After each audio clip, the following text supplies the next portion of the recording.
SwayamPrabha. Digital India. Educated India.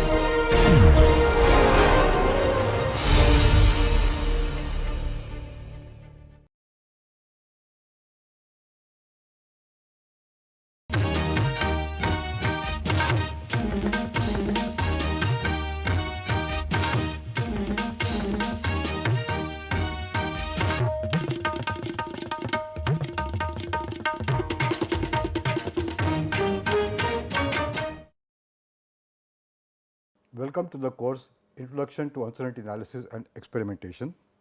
Today we will take examples of how to calculate uncertainty in a result.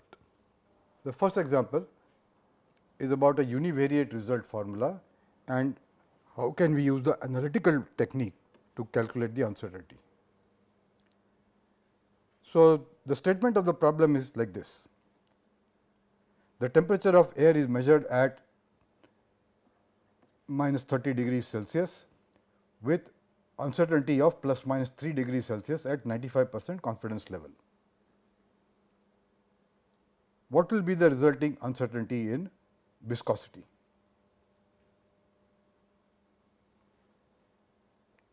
So, here is how we analyze this. Our result is viscosity mu. It is dependent on temperature. So, we have I equal to 1, which means that x I is x 1, which is T. From the given information here, we know that the mean value of the measurand, which is T bar, is minus 30 degrees Celsius, which is 243 Kelvin. The result relation that we will use is given here.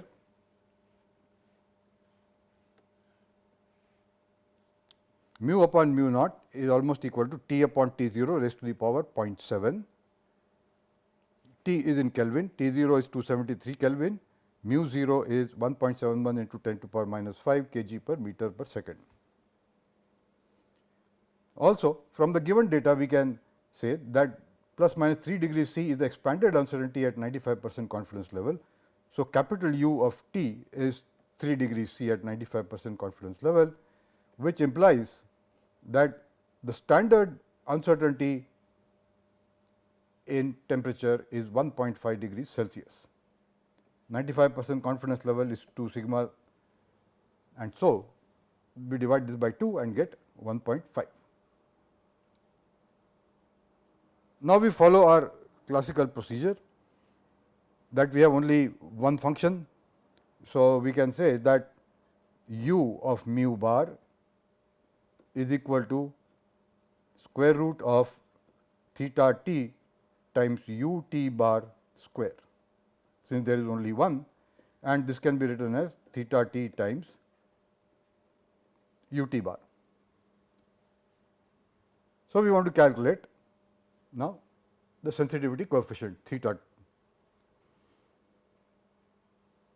So, we can differentiate it. We know that theta, this is equal to d mu by dt is a proper differential, because there is only one variable in the expression, and if we differentiate this relation, this is what we get 0.7 mu naught upon T naught to the power 0.7 T to the power 0.3.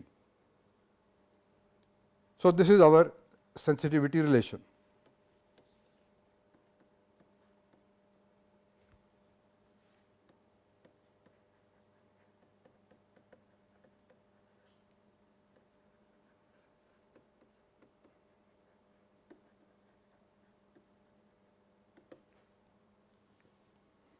We want to calculate the value of the sensitivity coefficient at the mean value of the temperature. So, that is theta I with a bar on top is d mu dt evaluated at T bar. So, we do all of that, we substitute 243 K for T, and the answer is 4.54 into 10 to the power minus 8 kg per meter per second per Kelvin. This is important that when we calculate sensitivity coefficient, we must always maintain the units at every step. So, we calculated the value of the sensitivity coefficient And now we can calculate u mu bar as theta I t, or this is nothing but theta I bar times u t bar, and this is the value we got there plus u t bar which we got from the statement of the problem. This comes out to be this much kg per meter second.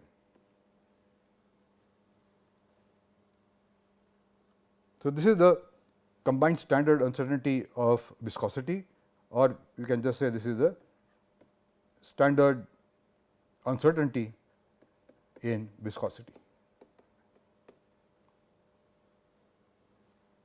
The expanded uncertainty is capital U mu bar, which at 95% confidence level will be twice this value.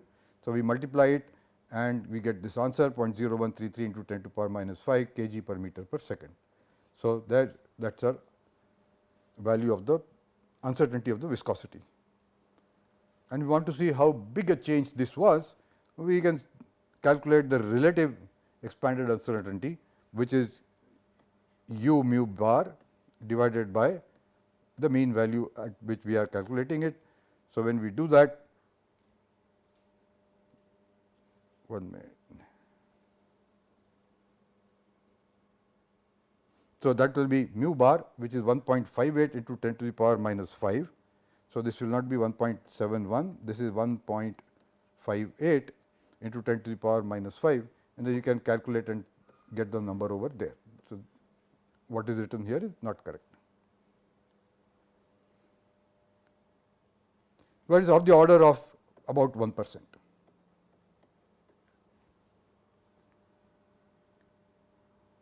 Okay, so, that completes what the requirement was, and that is the end of this problem.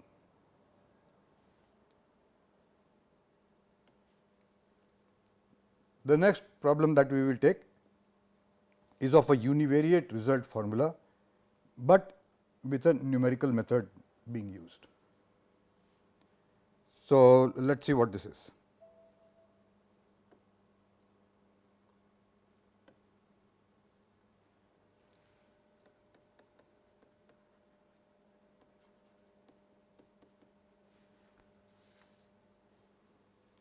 So, what we will do here is we look at the fact that we have a case where liquid hydrogen is being pumped at a temperature of 24 Kelvin. Its uncertainty is plus minus 2 Kelvin at 95% confidence level.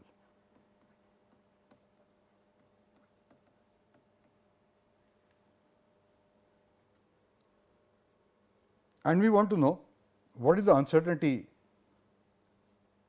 in the mass of hydrogen that is pumped. The mass of hydrogen will be density multiplied by the volume. The volume is fixed. We want to know what is the uncertainty in the density. So, if you recall thermodynamics, we will have to work with what is the uncertainty in the specific volume V f. So, we say it is liquid hydrogen, and we say that the specific volume of liquid hydrogen does not change significantly with pressure. So, we will take V f at any temperature around this as a representative value. So, the question is what is the uncertainty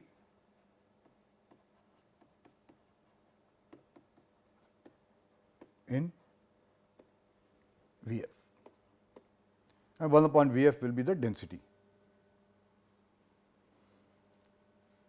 Now, we do not have a nice simple expression, a result formula for V f as a function of temperature for this is for the saturated liquid state.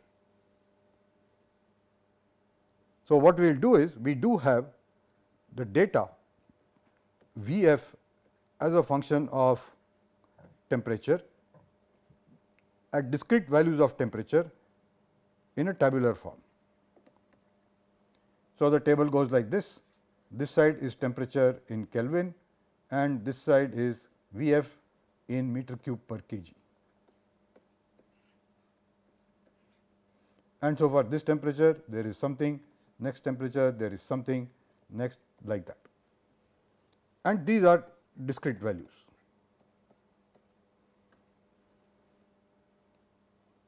So, what we will have to first do is see what we have been given. We are given that the mean temperature about which we want the result is 24 Kelvin. The 2 Kelvin is the uncertainty, which means capital U in T bar at 95% confidence level. This is 2 Kelvin, which implies that the standard uncertainty in T bar is half of this value, which is 1 Kelvin. Remember, at 95% confidence level, this is a factor of 2.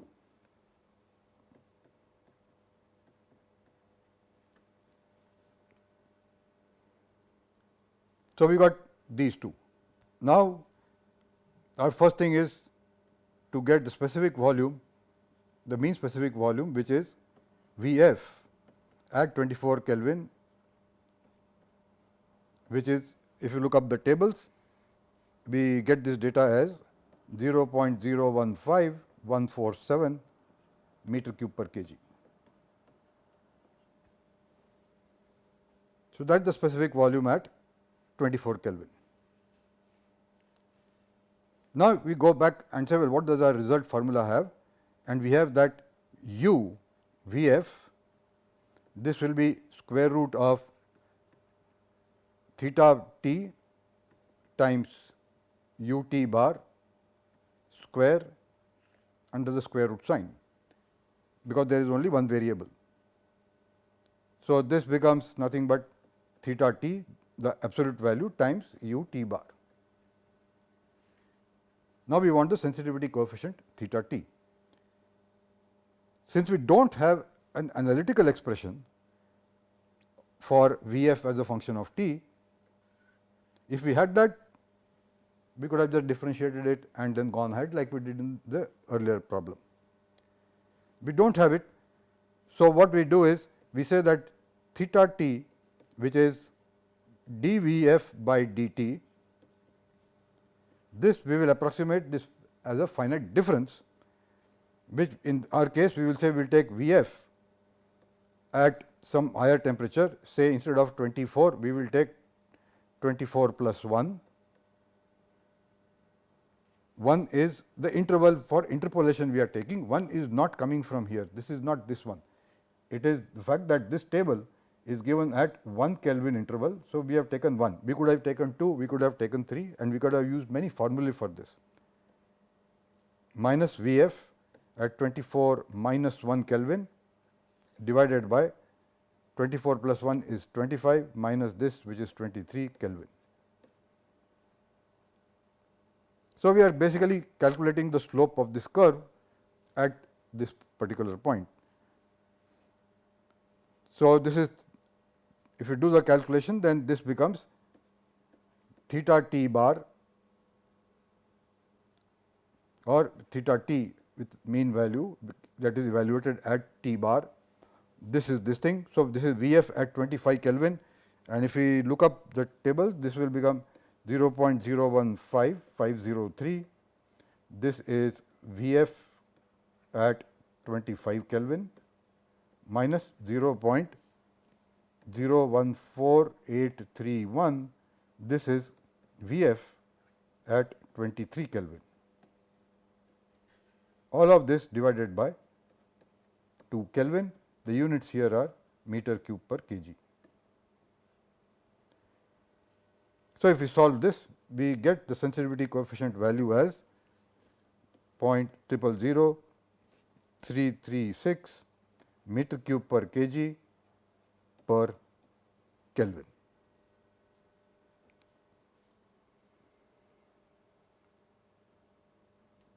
So, we got the sensitivity coefficient. Now, we can say that U in V f is sensitivity coefficient that we just calculated, theta t bar multiplied by u t bar. U t bar was 1. So, we substitute that and we get 0.000336 multiplied by 1, which is 0.000336 meter cube per kg.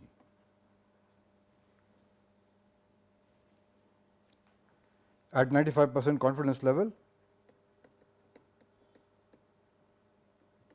the uncertainty in Vf, this will be 2 times the standard uncertainty in Vf. This is 0.000672 meter cube per kg.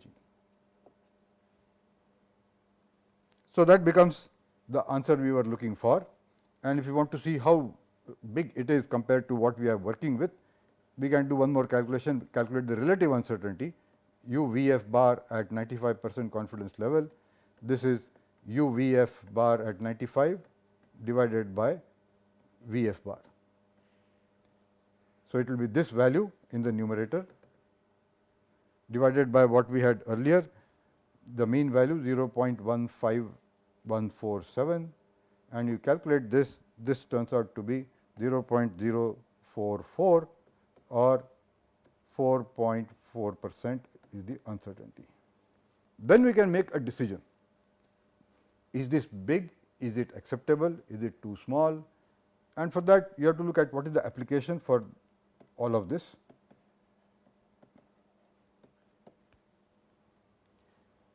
And in the case of a cryogenic engine where you are filling liquid hydrogen, this uncertainty may be too large, because if you fill more, if you say that if the filling was done at 23 Kelvin, the density is higher, we fill more mass. At 25 we will fill less mass. In the first case, initial mass of the rocket to be lifted up is more, so it may not reach the orbit. In the second case, the total mass of fuel in the rocket is less, it may not again reach the orbit. So, those are the type of implications that you have based on what application we are looking at.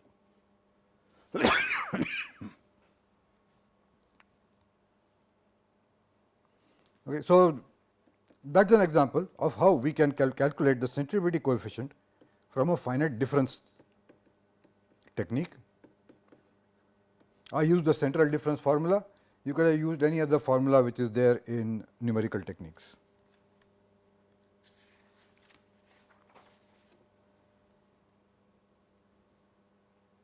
Now, so that was the liquid hydrogen case, where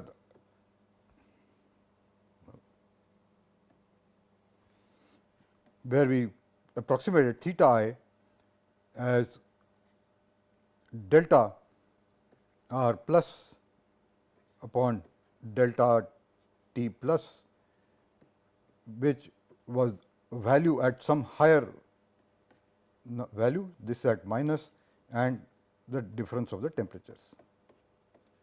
Now, remember these temperatures that we took as 1 Kelvin in that example, these had nothing to do with the uncertainty in the temperature. This was just taken as the temperature interval for the finite difference formula.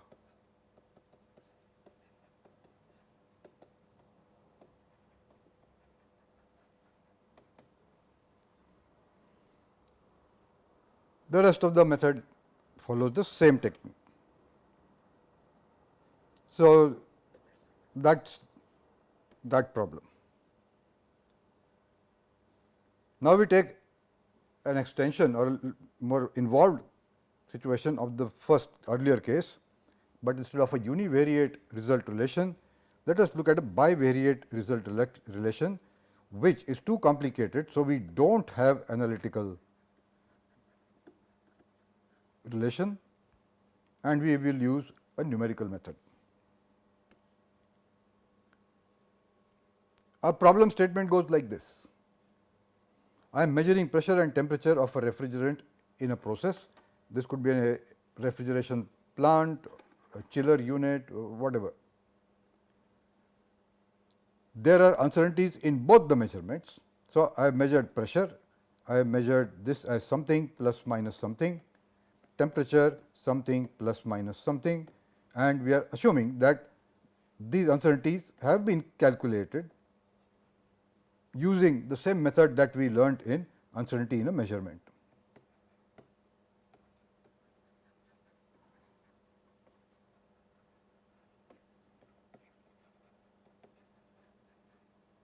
So, we are assuming that we went through this entire exercise of calculating the uncertainty in pressure, uncertainty in temperature. And now we have those values over here with us, which are this and this.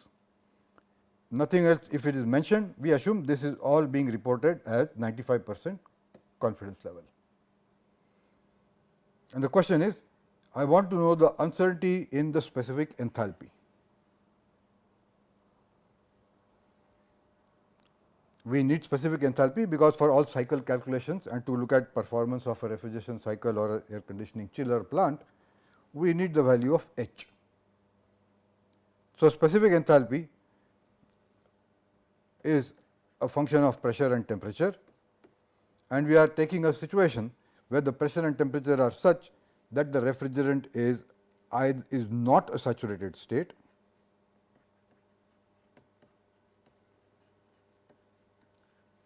so either it is compressed liquid or it is a superheated vapor.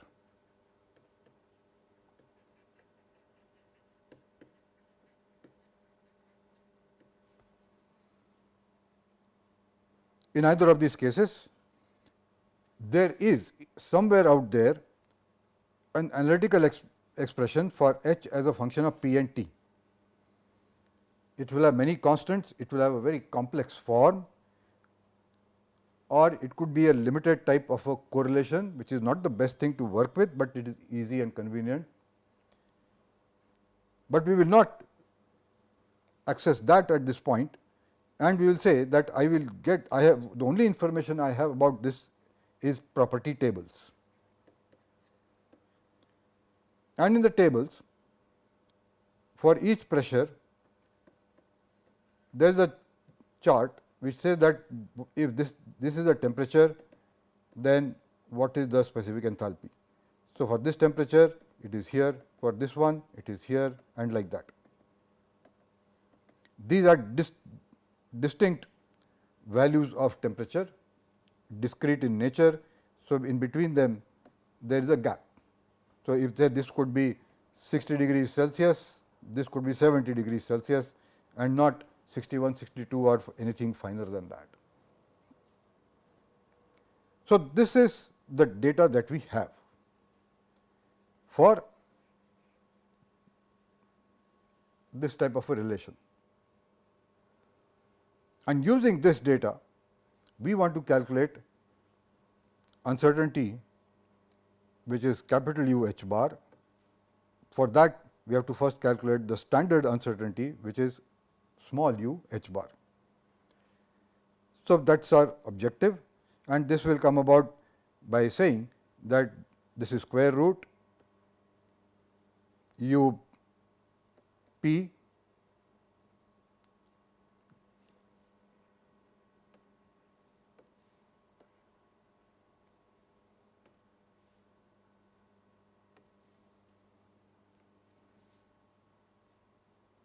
So, this is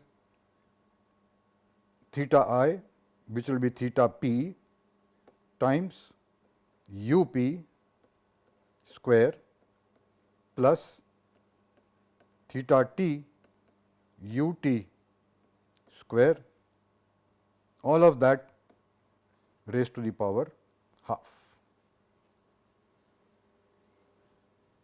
So, this is just an two part formula where we had that summation sign, and our objective now is to calculate theta p, which at the mean value will be theta p bar and theta t bar. So, that is what we need to calculate. Once we do that, we already would have the values of this and this, and we can calculate this. So, let us do this calculation.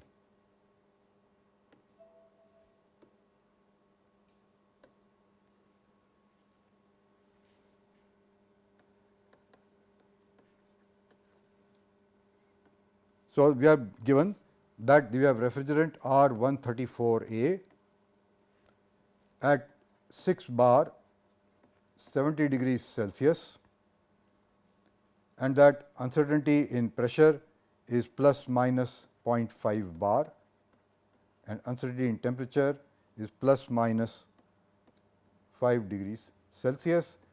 In the absence of any other information, we assume this is 95% confidence level.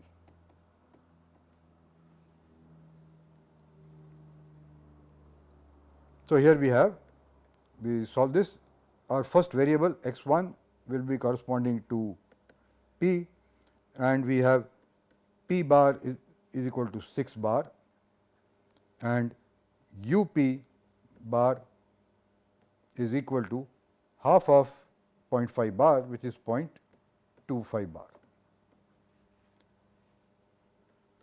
X 2 corresponds to temperature. The mean value of temperature is 70 degrees Celsius.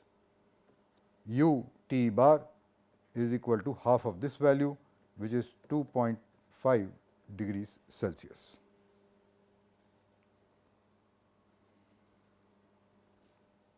And the relation that we said we were looking for is U H bar is equal to U P bar times theta p square, or theta t times U T bar square, all of this raised to the power half. So, we start calculating individual terms there. So, let us take first theta p. This is now d h by d p at constant temperature.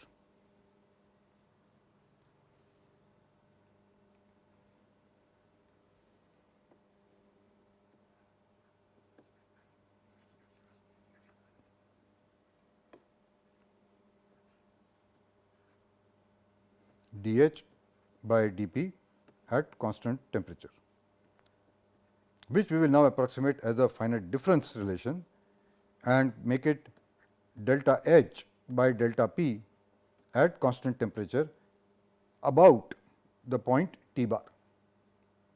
So, this becomes equal to, let us say that the interval that I will take for calculating this. So, this has to be H plus minus H minus upon P plus minus P minus, where P plus is P bar, which is our nominal mean pressure, plus some value about that pressure.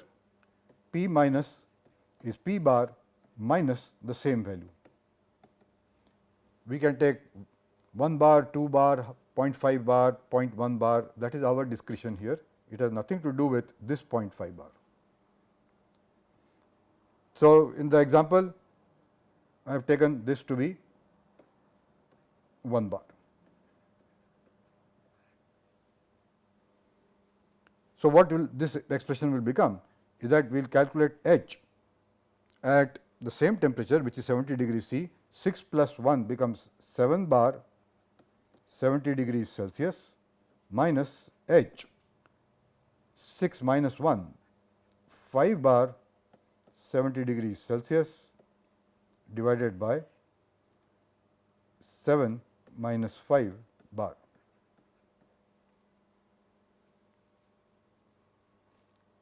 So, we carry out this calculation and the number we will get is minus 1.455 kilojoule per kg per bar. So, these values which I have used in calculating over here, they came from the tables, and depending on the tables there could be slight difference in the values that you get. The tables that I was using, this gives 307.01, this is 309.92,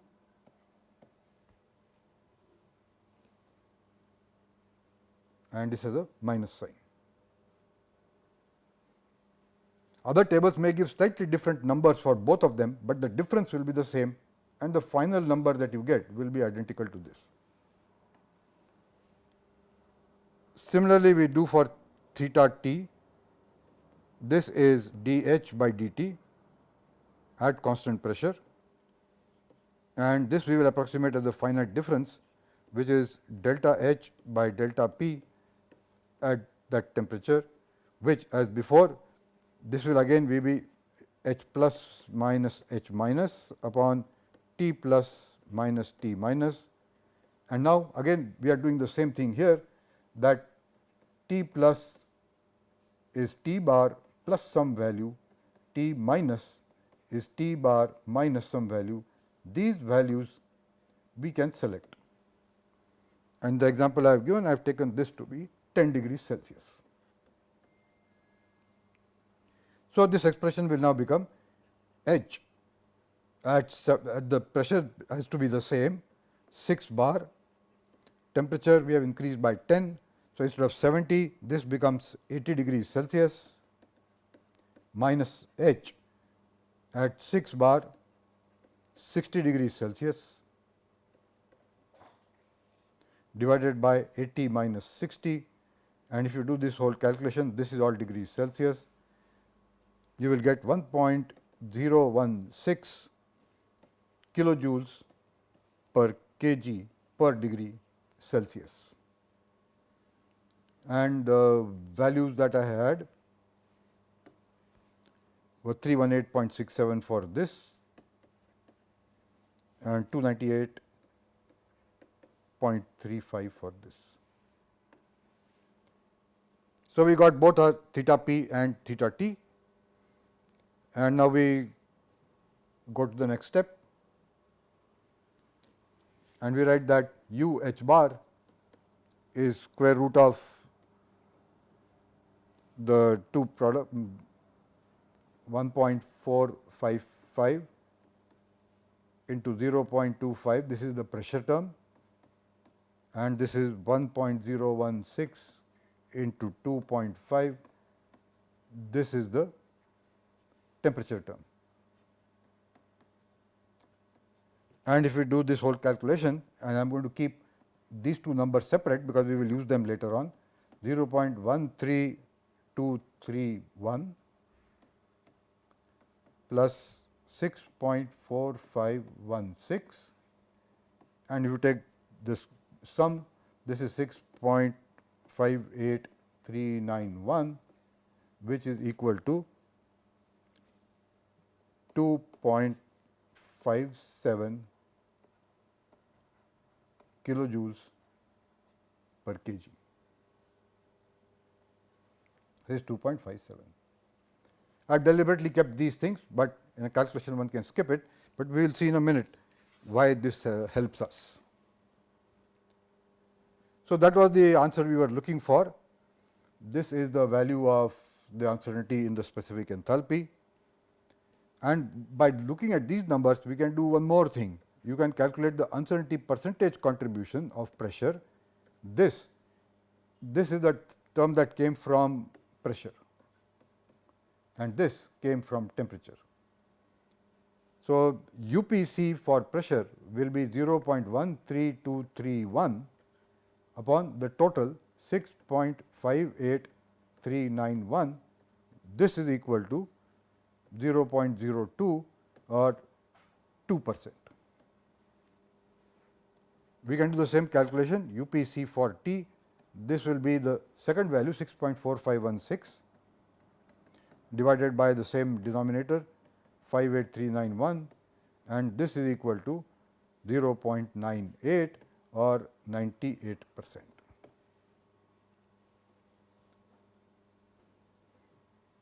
So, here we got the answer. We wanted to know what is the uncertainty in the specific enthalpy.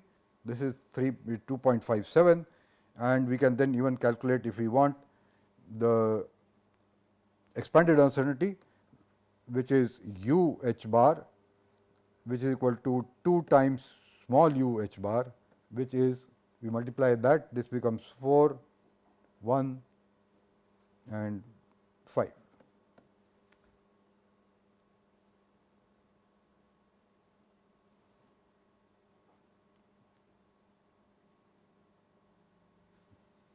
Kilojoules per kg at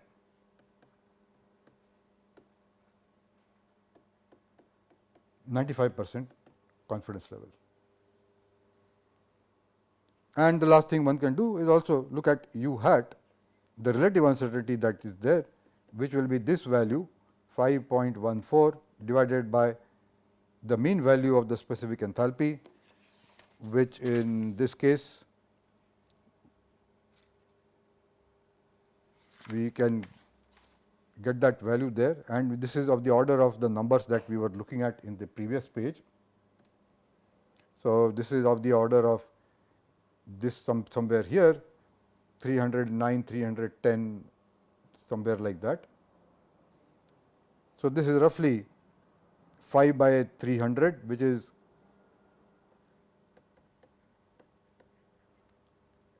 multiplied by 100, and you will get this as 1.7%.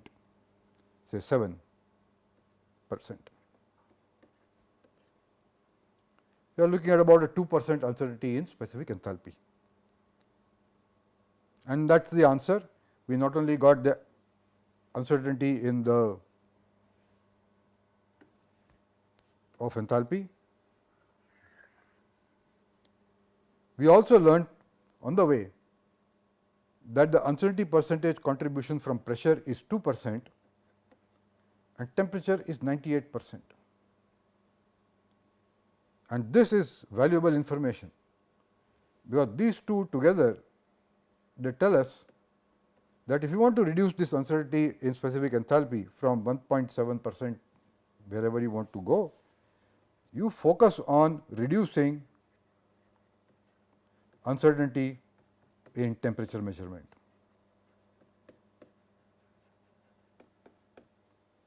Do not worry about the pressure. This is where we should focus on. So, this is now very valuable information as to that if I have to redo the experiment or plan it in a different way, what should be my strategy. That is what this calculation told us. So, this completes this example of a bivariate result formula using numerical technique.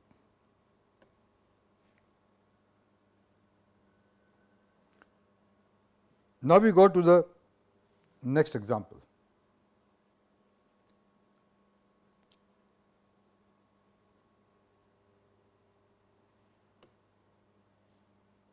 A multivariate result relation.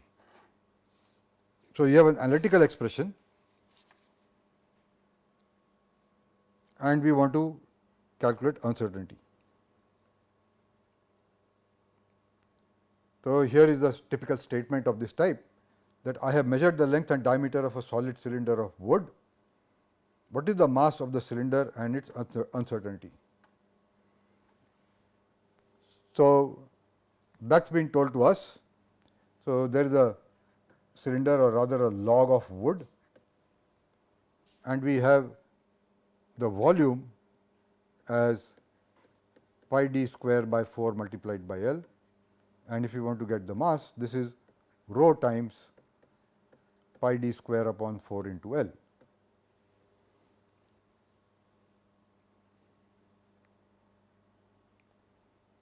And let us see what we have been. So, what information we require to calculate the mass of the cylinder and its uncertainty.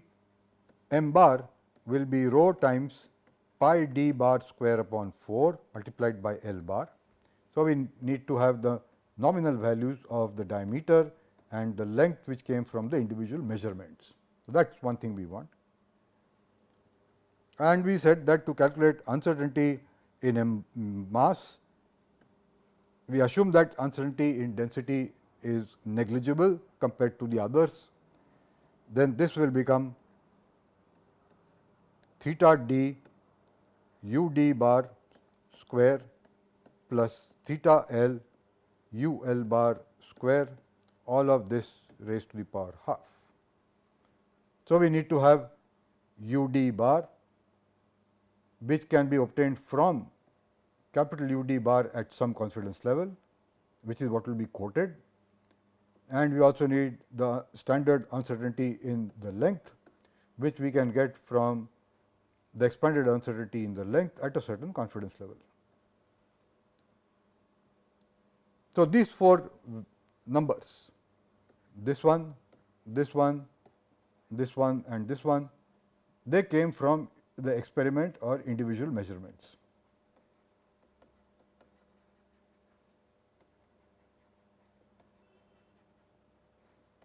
And all of that will follow the same procedure that we have learnt in how to do uncertainty of a measurement.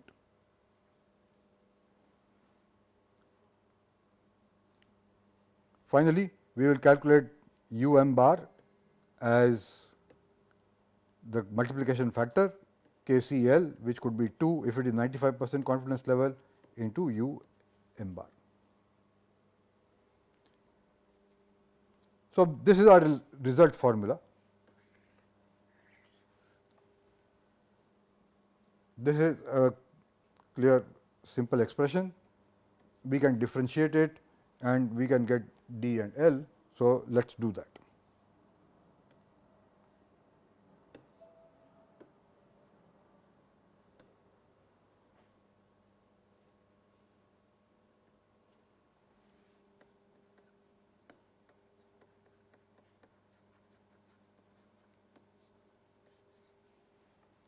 So, I will put some values there, that the mean value of the diameter from the experiment is 0.5 meters, and with its uncertainty capital U d bar at 95% confidence level is 0.002 meters, and the mean value of the length, this is 3 meters,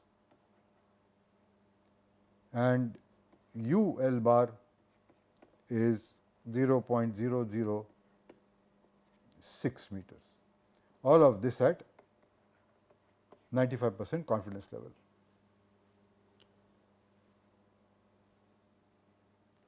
Now, here we said it is 0.5.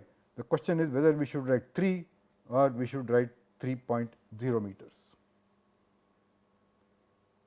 But this also tells us that it is we are not sure of the next decimal place. This is plus minus 1 more of that. In this case, it tells us that we were able to measure it up to 0.1 meters. So, it is justifiable to write the length as 3.0 meters and not as 3, and definitely not as 3.000 meters. This would be wrong. So, let us start off. We have our result formula V as a function of D and L.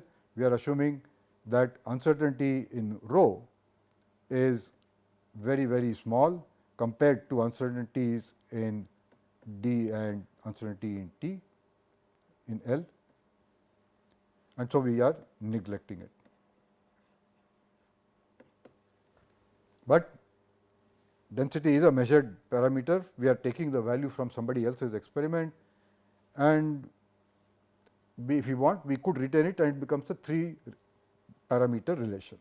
So, when we have this, so the mean value of the mass, this is nothing but the result formula, which is rho pi d bar square upon 4 into L bar, and if you do all this calculation, we have d bar here, L bar here.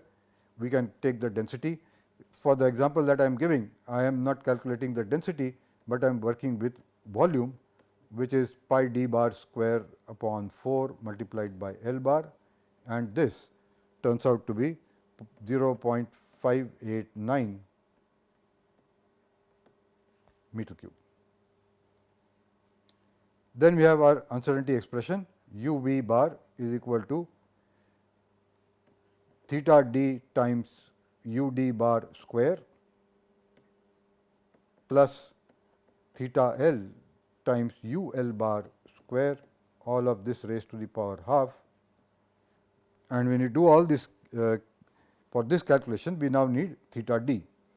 So, theta d is d v by d d at constant L. We can differentiate this, and this becomes pi d L upon 2, and we evaluate the value and we get theta bar d by putting d bar and L bar in this expression, and this becomes 2.2 0.3559 meter square.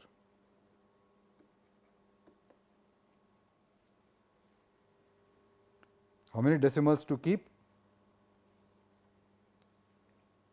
You can think about that.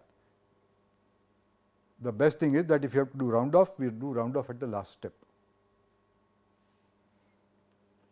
Theta L similarly is dV by dL at constant d, which is pi d square upon 4 evaluated at L bar d bar, and so theta L bar, we substitute d bar into this and we get the value as 0.1963. This is now volume by length, this is also meter square. Now we substitute in this expression. So we have this theta d value coming from here, 2.3559 into u d bar, we need that. So what we have to do is, this is given at 95% confidence level. So u d bar is u d bar at 95% confidence level divided by 2, which is equal to 0.001 meter, and similarly u L bar is 0.003 meters. So here we put 0.001 square, 1, the whole thing square, plus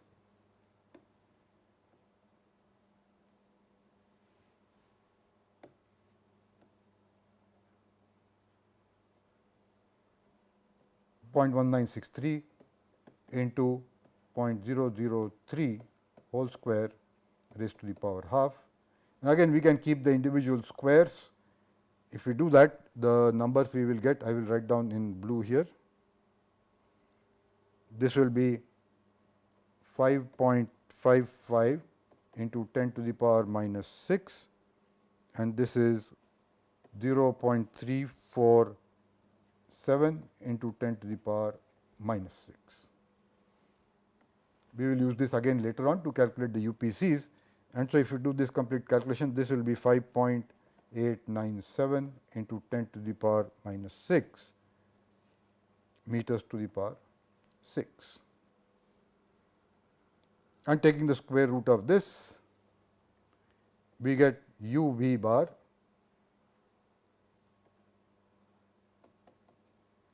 this is equal to 2.4284 into 10 to the power minus 3 meter cube, and the expanded uncertainty at 95% confidence level.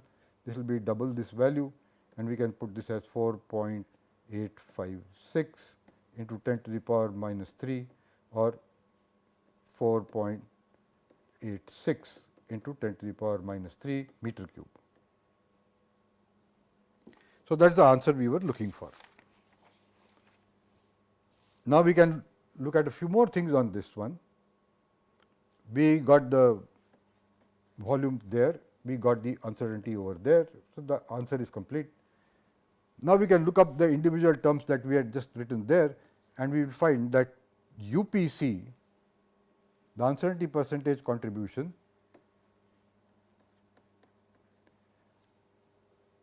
due to diameter, now this will be theta d times u d bar square upon u v bar square. So, if you do this calculation, the number comes out to be 0.9412 or 94%. And we do the same calculation and say what is UPC in length. It will be the same formula, theta L u L bar square upon u v bar square, and this calculation will come out to be 0.58, and if you round this off, this we can say is about, so this is 94.1%.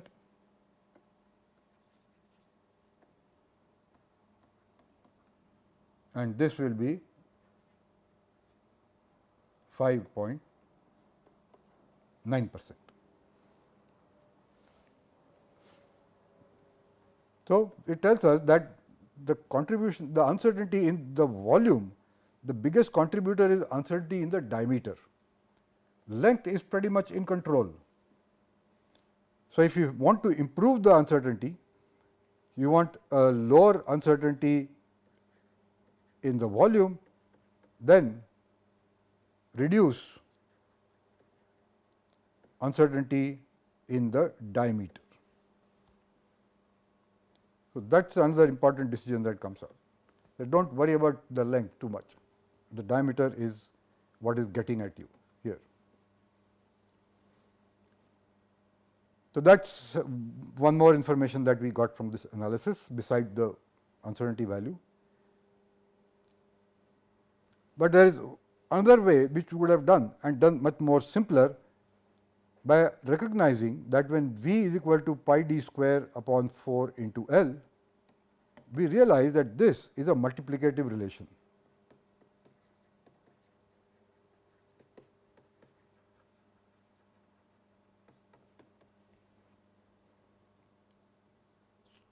So, there is a shortcut that we can use, and we know that the exponents of d and L will come in the way the uncertainty propagates.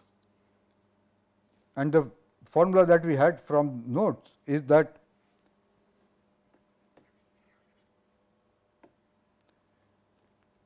u hat r bar square, that means the relative standard uncertainty in the result.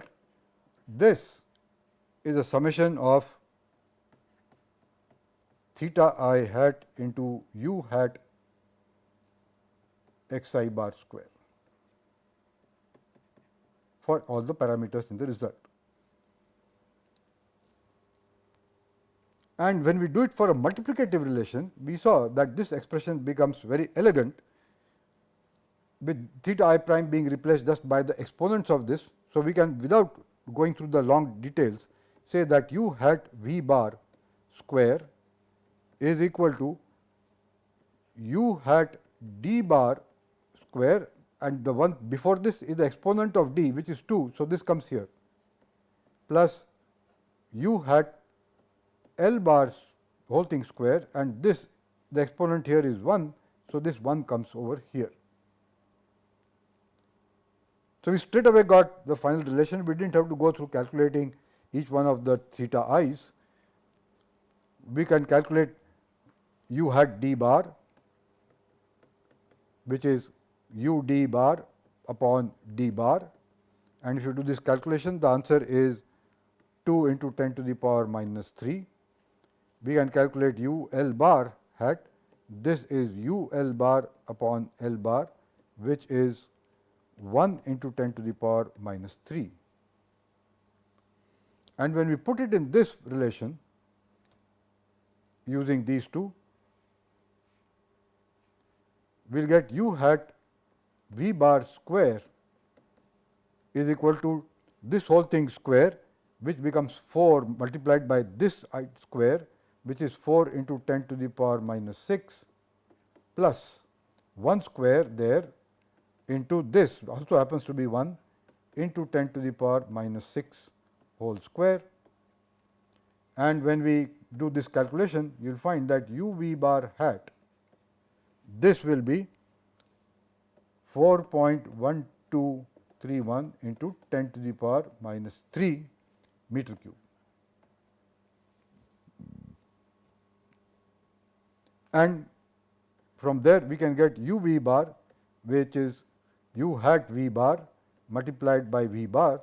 We do this calculation and we get 2.4285 into 10 to the power minus 3 meter cube,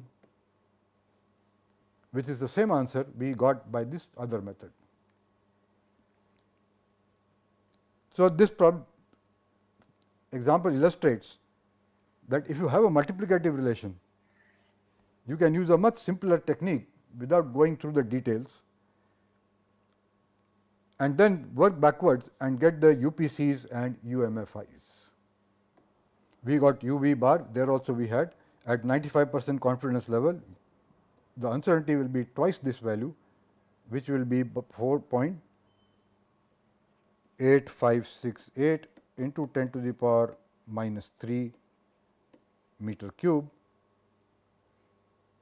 and then we can calculate u hat v bar. This is at 95% confidence level, u hat at 95% confidence level. This will be u v bar 95% confidence level divided by v bar, and if you do this calculation, this is turns out to be 0.82%.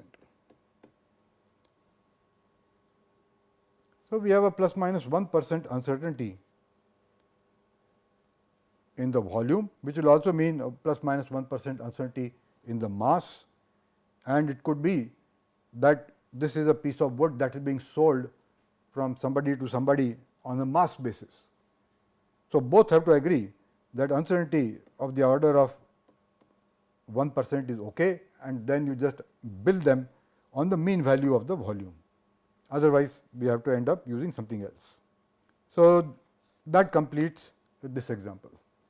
So, we saw one more example over there, and we will conclude at this point and pick up more examples later on.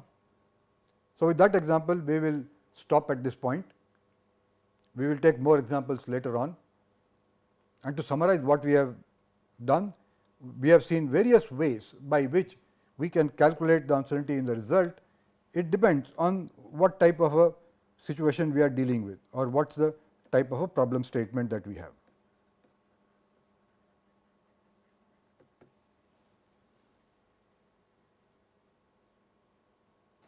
So, we will stop at this point. So, this has been some examples of how to calculate uncertainty in the result. We stop here. Thank you.